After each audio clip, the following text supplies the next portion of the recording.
Hey, YouTube. Just swallow it. Yeah, okay. Aye. So this is a guitar I've actually had. I've had it a couple of times, maybe just once actually. This is a Gould Les Paul-ish, maybe more like a Les Paul Junior. A wee bit like there was a guitar I remember seeing Girls' School playing. It was a Les Paul Vixen, I think it was called. Which was this kind of idea. So it's not pure thick. It doesn't weigh tons. And it's just one of those guitars. It's like it's pretty much better than it should be. I was talking to it's just a wee guy up the road. Owns it. I was like, keep that. I don't think I paid very much for it. It's just like one of those ones where I don't know. There's not really that much in a guitar, really. But it just seems to do it well. It's like a wee bit of a buzzy fret. Can't remember which fret it was now. But I think I've killed it. I mean, I've killed the buzz. Oh,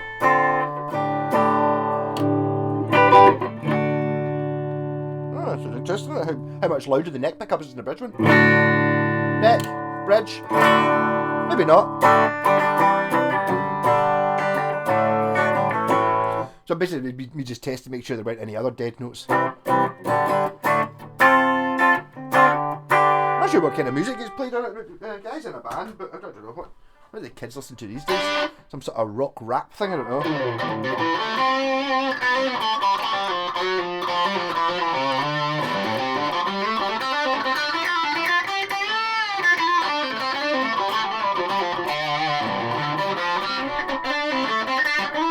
I'm already getting annoyed with that thing. I keep doing it.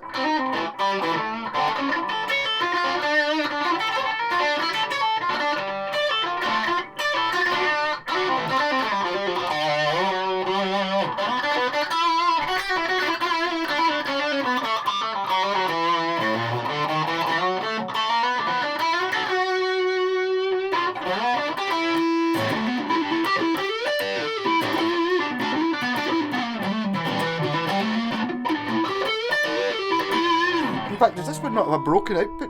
This one had a broken output jack socket at one point. I replaced it. That's why I had it in before. And then maybe I had it. This is maybe, I don't know, a year ago, 2 years ago, and then maybe the year before that I had it in for a setup. So it's still actually pretty much set up.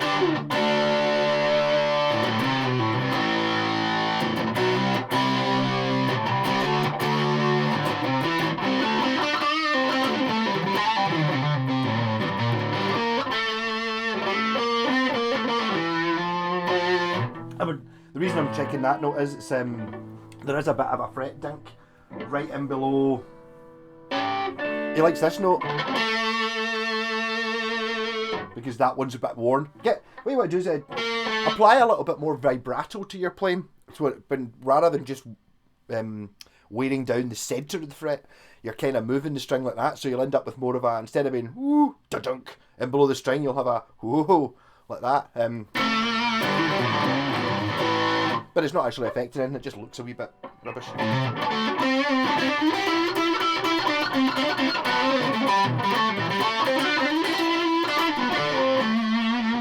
actually got a Gould Stratocaster just now that's quite good as well. I bought it off a guy in Motherwell.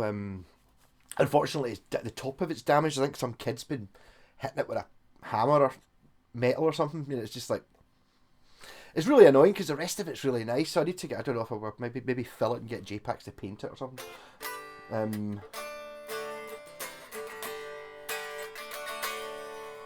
Yeah, but I'm sure I can probably just do that right now, depending if I can find the. It normally lives down here. It's there. You said the guy's like, that bridge pickup's something magic going on about it. No, it seems pretty good, eh?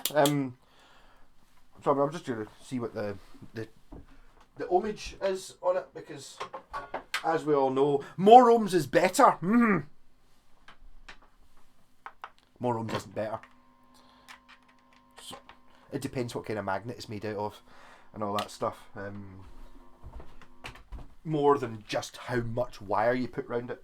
There's more to it than that. So it's going to come out at, I'm going for, I don't know, if it's about 8. That's a bit normal. For like a PAF type thing. And a DiMarzio Super Distortion's a wee bit less than that. But you get lots of ones that are crazy.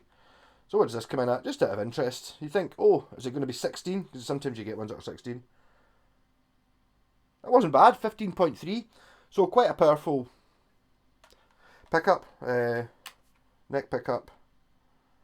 8. So you get a kind of a PAF type thing going by the ohms in the neck, and then a more powerful one in the bridge, which makes sense because as you know, or I'm sure you know, that the reason the neck pickup is louder than the other pickup is because here, if you think about it, the string's vibrating as it does, so that's picking up, it's vibrating that much, whereas if you do it the same amount, it's not vibrating very much over here because it's fixed.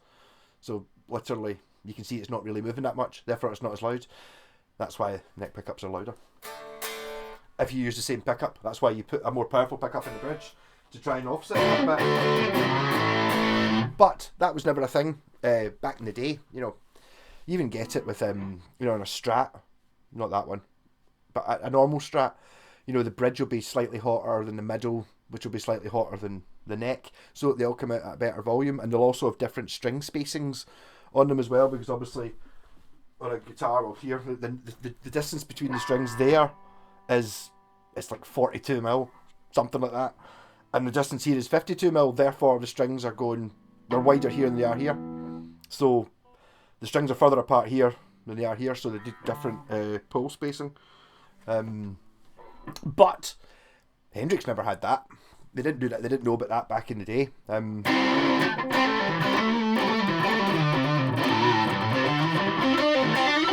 I'm sure I've looked in the back of this before, and these pickups don't have the extra wire for coil splitting. Otherwise, I would probably offer to put a switch in it, just give them single coil sounds as well.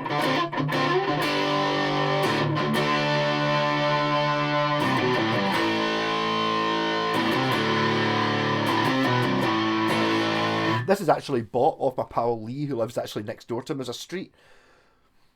300 or 400 yards over there when I first moved here, and there was like 3 folk on that street I've fixed guitars for.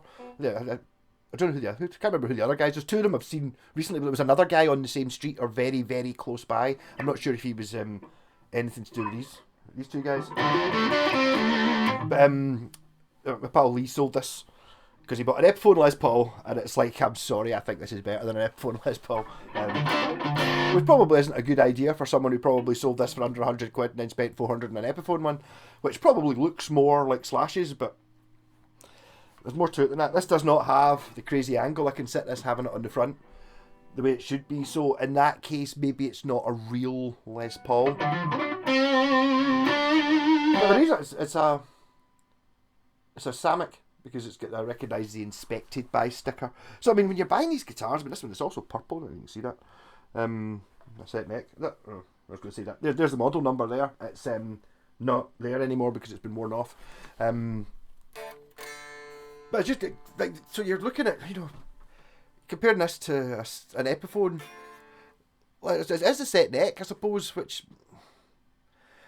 makes it worth more money, makes it harder to build. What it does to the sound, I prefer a bolt-on neck myself if it's at all possible. It doesn't work with all guitars. You can't do it with SGs, for example, because the way the SG gets kind of pointy, there's not really enough room there to put like a neck plate in. On this, you just put the neck plate there, fine. Okay, you've lost a wee bit of the slope, but I mean, you can do it on some guitars, and other guitars are kind of I've just seen too many guitars that have got like a broken headstock, and the rest of the guitar was really pretty cool, and you're like, that's pretty annoying, because if that had been a bolt-on neck, you could put another neck on it. Also, you can adjust things an awful lot easier. This one, luckily, is adjusted pretty well. Well, you obviously had it a pro setup a couple of years ago, and unless you actually start messing about with it, they don't move much. I don't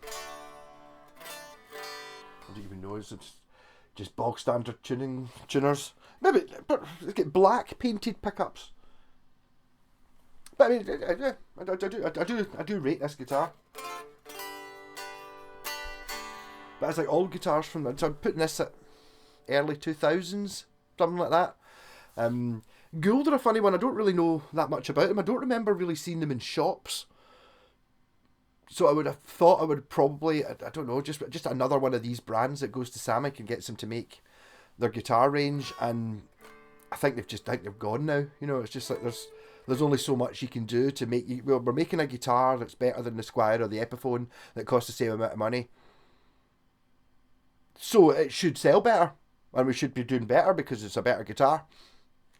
No, the badge is everything.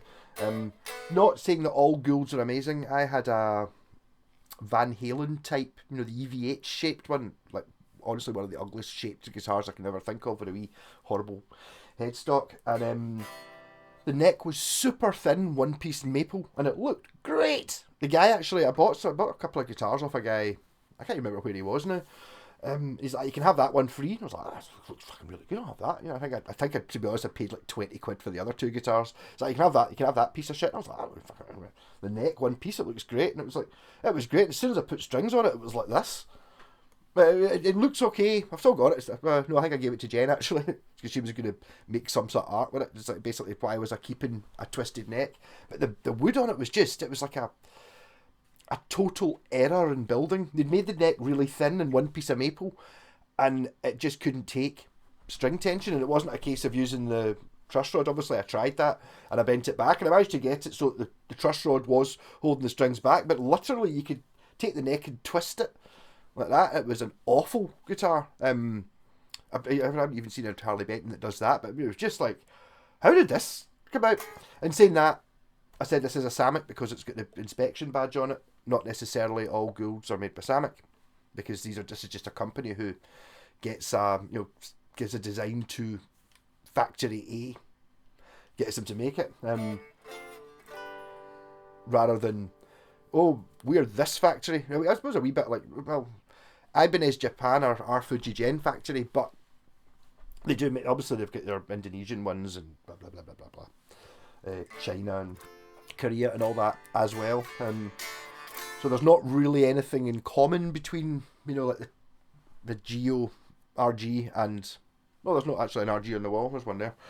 You know, the shape's the same as this, some of the dimensions, but they're built completely different places. Not that I'm dissing the cheaper Ibanez. They're normally quite good, and it's got the name on it, so you're always going to attract a certain type of person with the Ibanez.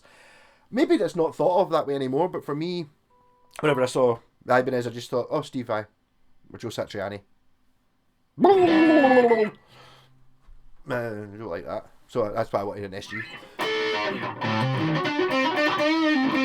But it's just so much more interesting. I'm sorry, I mean, this guy, I keep calling him a wee guy, he's not really young, he's taller than me. A young chap.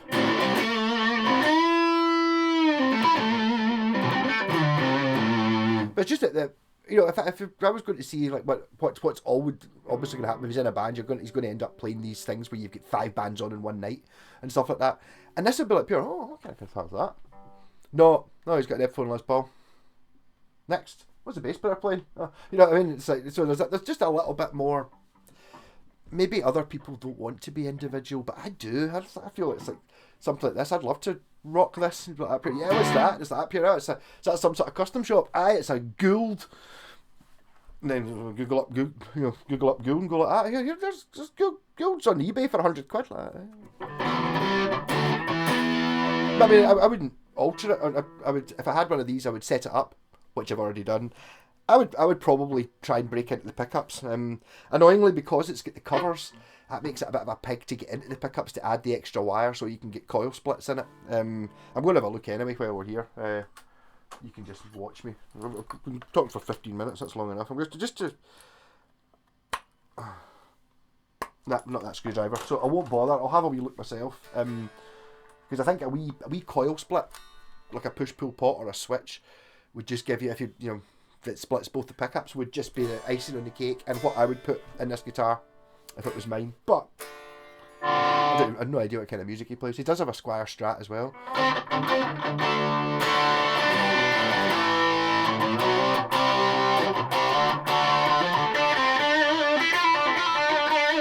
I was watching again. Sometimes you end up watching mad things on YouTube. It was the attack on the Death Star to Thunderstruck. And I thought that's going to be quite interesting. It was crap. It's like, damn it. Thunderstruck was. I just remember my wee brother. This is when Battleship came out. He was like, do you know a song called Thunderstruck? Like AC/DC's? Aye, totally. It's like, told him about the Donington video, which if you've never seen the Donington live at Thunderstruck Live, check it out. It's on YouTube. And it was like, but in Battleship, it's so much better than this. Is somebody just actually in the film? It's kind of almost worth Battleship just for that bit when it's if they're trying to get the battleship and it's like pure. I can't. What's the story? All the American Navy are all in like engaging this alien thing. An alien put like a dome over the top of them so nothing can get out. So they're all the whole, and then they start attacking the city or something like that. And it's like pure. All they've got is they've got no. So the harbour's all empty, but there's a battleship, and it's like a big old fashioned thing. And it's like, yeah, we've got the ship, but that's all we've got. Oh no, we've got to try and take down aliens with this old like World War II thing. And it's like, we don't have a crew. And then it's like, out came all the vets who are sort of still running it. And it's like, then they start loading up the missiles. And it's like fucking amazing. Yeah, so it's worth watching that bit of Battleship if nothing else. Also, the film's hilarious. I was watching Angus play it there. It's like, it's been a while since I tried to play it.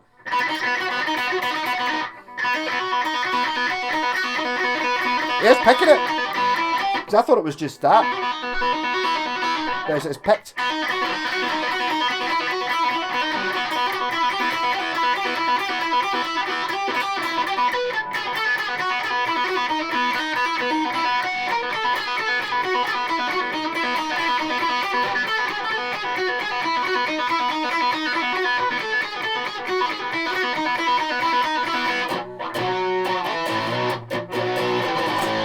I mean, it's really when you try and play that, you can really hear how damn good Angus Young is. Just to be able to get that to sound. Because I mean, I'm kind of maybe neck pickup. I don't think Angus ever uses neck pickup.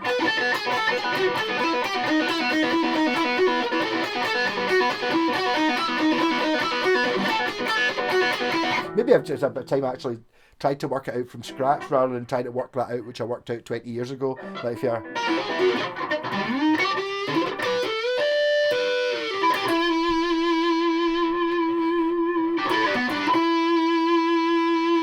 see, because it doesn't have the super thick body, it doesn't have any sustain. Let's go down.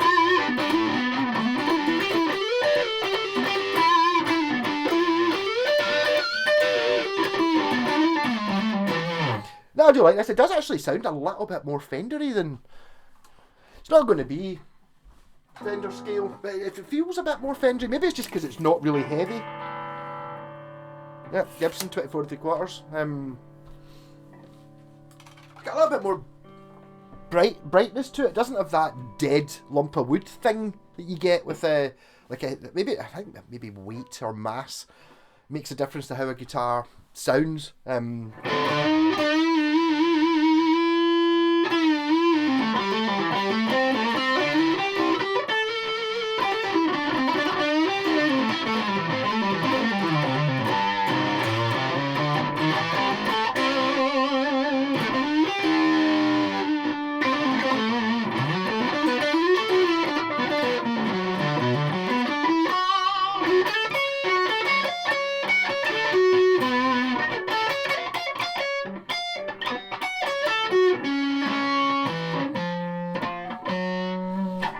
Yeah.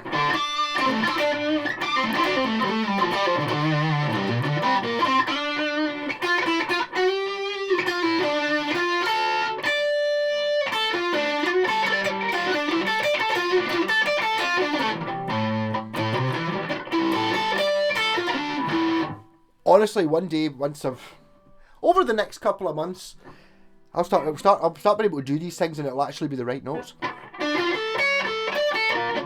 I've just discovered about 40 different shapes that have just come out of, seems very obvious, but, is that what it is? A minor. It's just...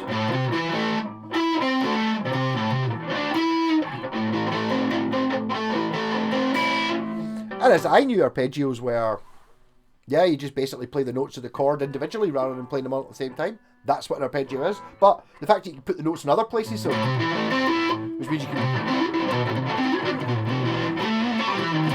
But just using it to using that sequence to navigate the fretboard.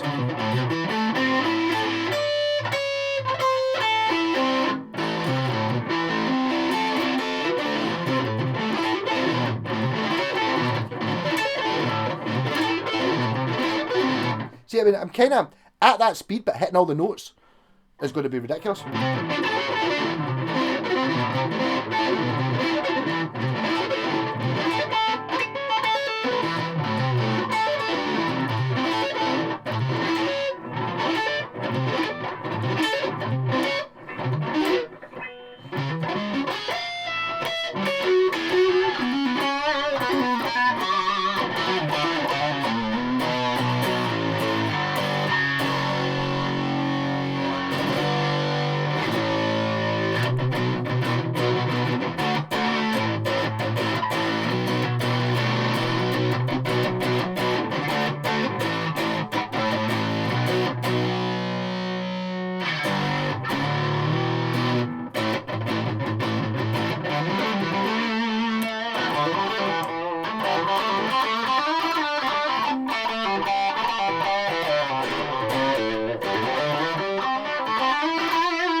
See, I'm now fitting into the things that I always play all the time.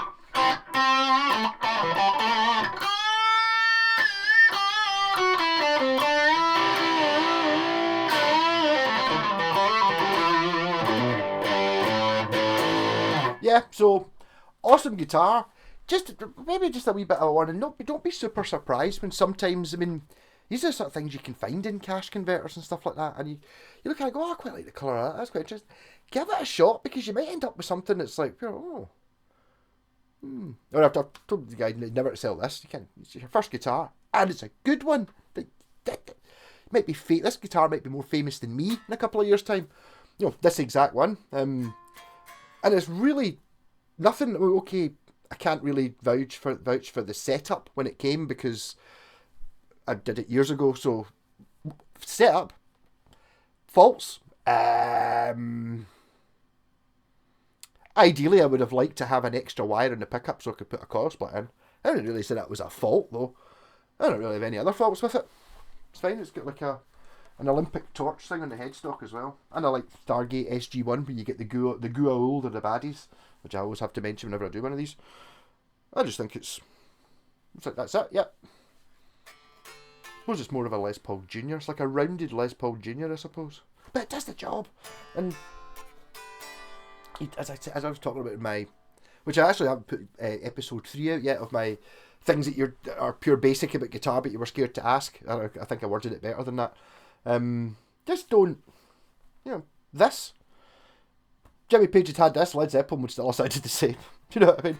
It's like, pretty much, you didn't get guitars like this in the 60s. That's one of the things about why people love the old 50s and 60s Strats and Tellies and Les Pauls and stuff like that, because then you didn't have the ability to spend a couple £100 and get a guitar that actually worked.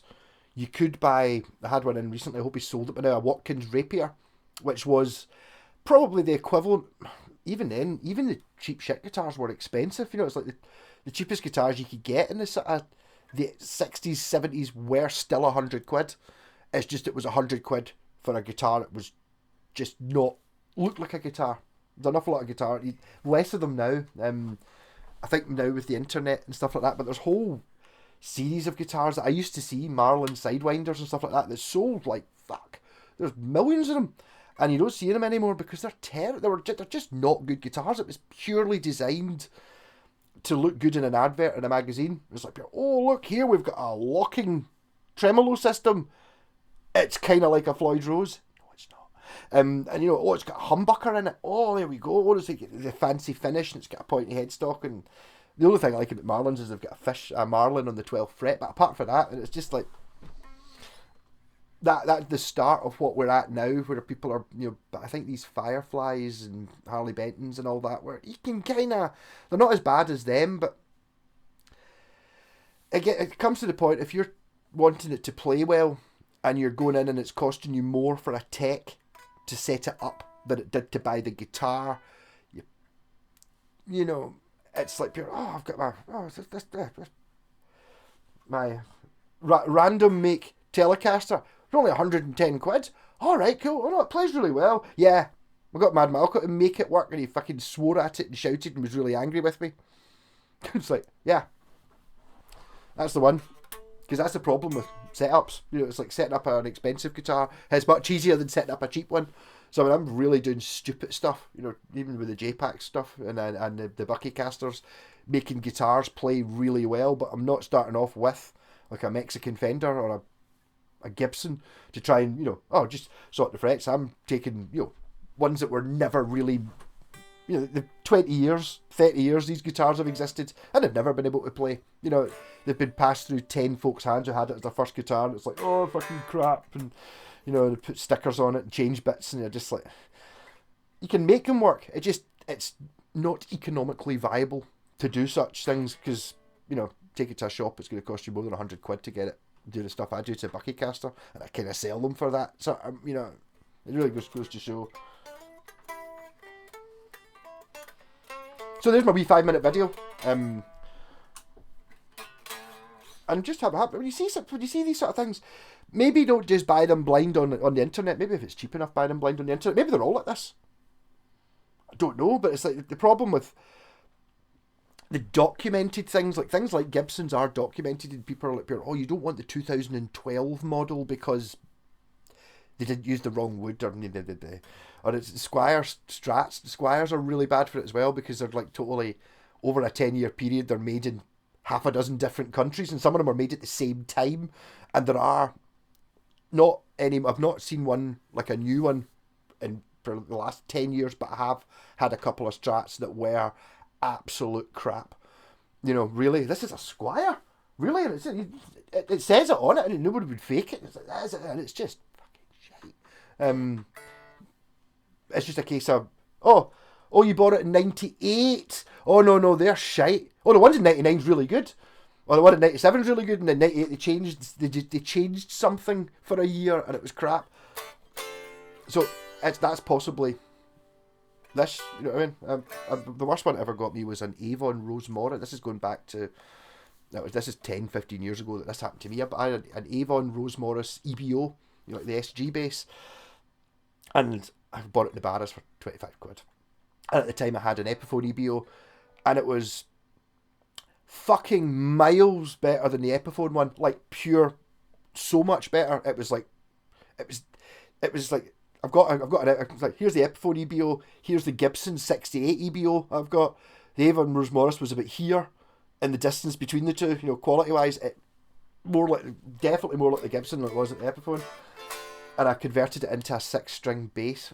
I did it at the time, it cost me 25 quid. I didn't know I'm the guy that did that with a 70s original EBO, like a really good one. I converted it into a 6-string, like a tit. Also made gouged holes in it. I had a fretless neck on it at one point. I did it. Stupid. But my pal wanted one. He's like, can you do one for me? I was like, yeah. He's like, I found one on eBay, looked at it, and yep, that's it. Rose Morris EBO. And then he bought it, and it was like, what the hell?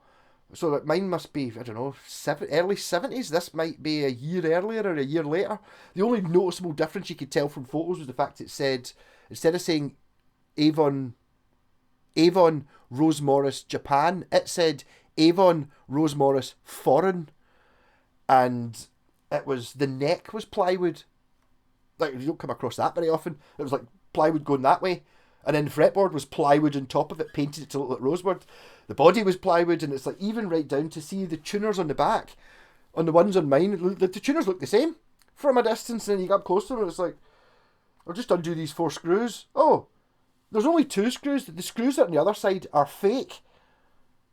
okay, so they've saved money by only using two screws, and it's like, and then the gearing inside it was plastic, and it had plastic. And you're like, what the heck? And everything was like that. It was just basically made to look exactly the same as the one that was really good we made 5 years ago. So obviously they're going up here. Oh, got these pair amazing. Oh, let's see if we can get cheaper. We'll move to foreign rather than Japan, whatever it was, and we'll send them a picture of this, and they'll make something that looks like this, and it totally did look like it, but it was not a bass guitar. It was a, I mean, I could make it better. It's like just using shit I've got lying about, not using any actual guitar parts. So always try them and never judge it. Never take my word for these things either. You take mine because I'm trustworthy, but if you don't know me, it's like always have a wee shot of it, because someone might go, oh god, no, I much prefer my Epiphone. I like it being really, really heavy and having to hold it at an angle, and it's like, yeah, because it's better. But don't look like Jimmy Page playing this. Rant over. Catch you all later.